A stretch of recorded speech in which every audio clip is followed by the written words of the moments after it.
बहुत सारे पार्षद रहे, डबल इंजन की सरकार रही, मुख्यमंत्री रहे, इसके बावजूद यहाँ पर विकास नहीं हुआ। राजधानी किसी तरह से राजधानी नहीं लगता। भारतीय जनता पार्टी ने दो अहम मुद्दे उठाए हैं, एक इन्फिल्ट्रेशन का जो कई जिलों में संज्ञान में आया है, और दूसरा भ्रष्टाचार का। इसे आप क्या मानती हैं कि ये दोनों मुद्दे तार्किक हैं झारखंड को लेकर? बिल्कुल तार्किक नहीं है। अगर किसी दूसरे कंट्री से अगर कोई हमारे कंट्री में प्रवेश करता है तो ये राज्य की जिम्मेदारी नहीं होती, केंद्र की जिम्मेदारी होती है। तो अब बॉर्डर सिक्योरिटी फोर्सेस हैं और केंद्र का जो डिपार्टमेंट है, होम मिनिस्ट्री है, उनको रिज़ाइन करना चाहिए, उनके मिनिस्टर को रिज़ाइन करना चाहिए कि आप अपने देश की सुरक्षा नहीं कर पा रहे हैं।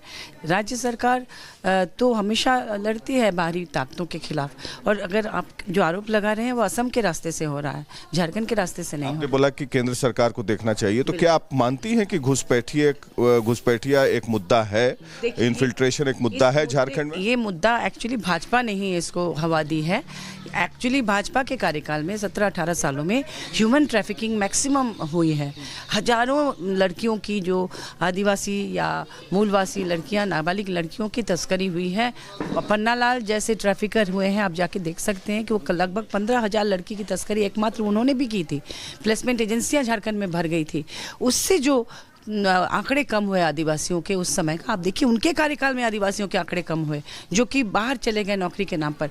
माननीय हेमंत सोरेन जी, और देखिए महुआ मांझी से खास बातचीत आप सुन रहे थे। रिपब्लिक भारत की जो टीम है वो लगातार तैनात है ग्राउंड जीरो पर। अनूप के पास लिए चलते हैं, अनूप रांची में मौजूद है। अनूप, जोश किस तरीके से नजर आ रही है ये तो हम लगातार जिक्र कर रहे हैं, लेकिन अगर बात रांची की करें तो 1996 से यहाँ पर सीपी सिंह जो है वो जीतते आ रखे हैं। जब से राज्य का गठन नहीं हुआ था तब से वो विधायक है, और ऐसे में अगर कहें तो यहां पर समीकरण आपको क्या नजर आ रहा है इस वक्त?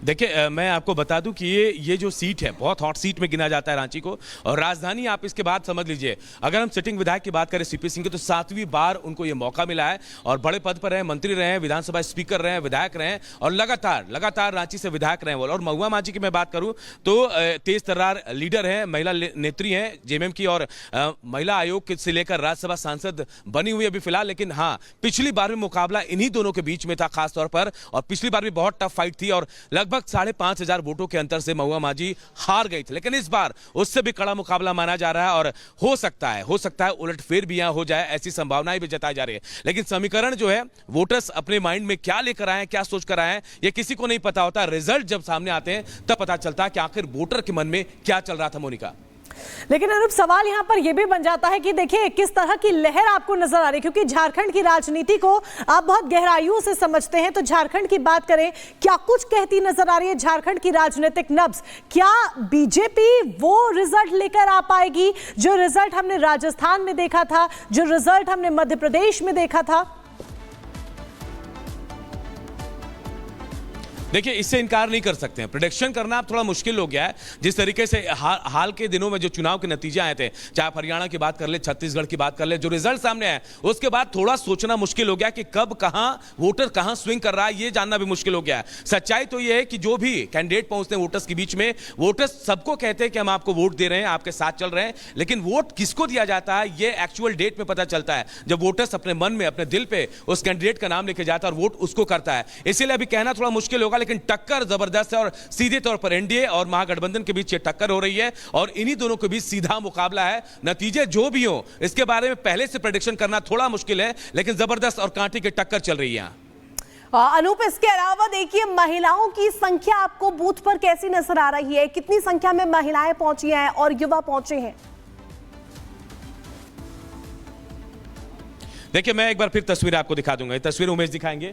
महिलाएं अपने कतार में हैं, इंतजार कर रहे हैं अपने वोटिंग्स का कि अब धीरे धीरे से प्रक्रिया शुरू हो गई है। ऐसी भी महिलाएं हैं जो थोड़ी दिक्कत में है, लेकिन उनके लिए देखिए व्यवस्थाएं भी की गई हैं, और बारी बारी से ये महिलाएं भी अंदर जा रही हैं अपने वोट का इंतजार करने की। अनूप, इन्हीं महिलाओं से अगर आप बातचीत कर पाए तो जरा बात करके देखिए, क्योंकि आज के वक्त में अगर हम देखें तो महिलाएं वो वोटर्स बन चुकी हैं जो रिजल्ट को पलटने की ताकत रखती हैं। तो इनके मुद्दे क्या हैं, इनके मन में क्या चल रहा है, जरा टटोलने की कोशिश करें। आधी आबादी अपने आप में मायने रखती है मोनिका, और आधी आबादी कतार में खड़ी अपने मताधिकार का इस्तेमाल करने के लिए सबसे बड़ी बात है। मुद्दे लेकर आए आप लोग?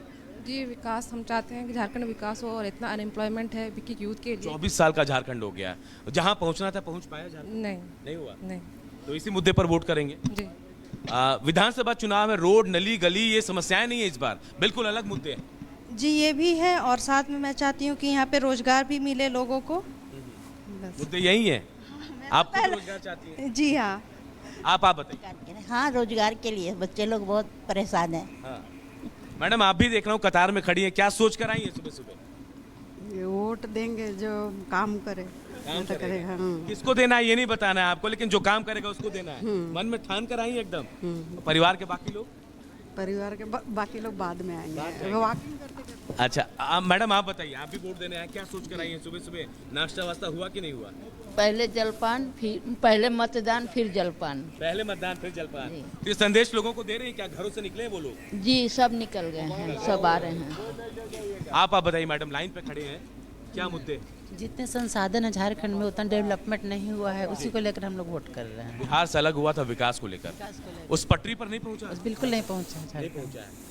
आप लोग बताएंगे किस मुद्दे? बिल्कुल अनूप, आप बातचीत कीजिए। जो जनता है, जो मतदाता है, उनके मन को टटोलते रहिए कि क्या आखिर उनके मन में चल रहा है। लेकिन इस बीच एक बड़ी खबर आपको बताते हैं, जहां बुलडोजर एक्शन को लेकर के घमासान जारी है, सियासी वार पलटवार का दौर है और इसको लेकर के आज सुप्रीम कोर्ट में अहम सुनवाई है। मोनिका, बिल्कुल सुप्रीम कोर्ट की अहम सुनवाई है और फैसला सुनाने वाला है। दरअसल सुप्रीम कोर्ट आज फैसले का दिन है और इस फैसले पर सभी की निगाहें टिकी हुई हैं कि आखिर क्या फैसला सुप्रीम कोर्ट देता है, इसके साथ ही किस तरह की गाइडलाइंस जारी करता है बुलडोजर एक्शन को लेकर।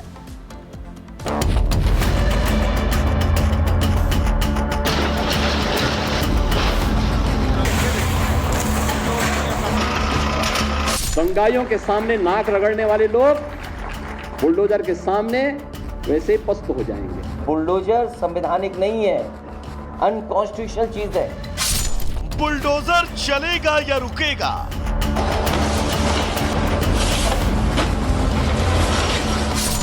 आज होगा सुप्रीम फैसला।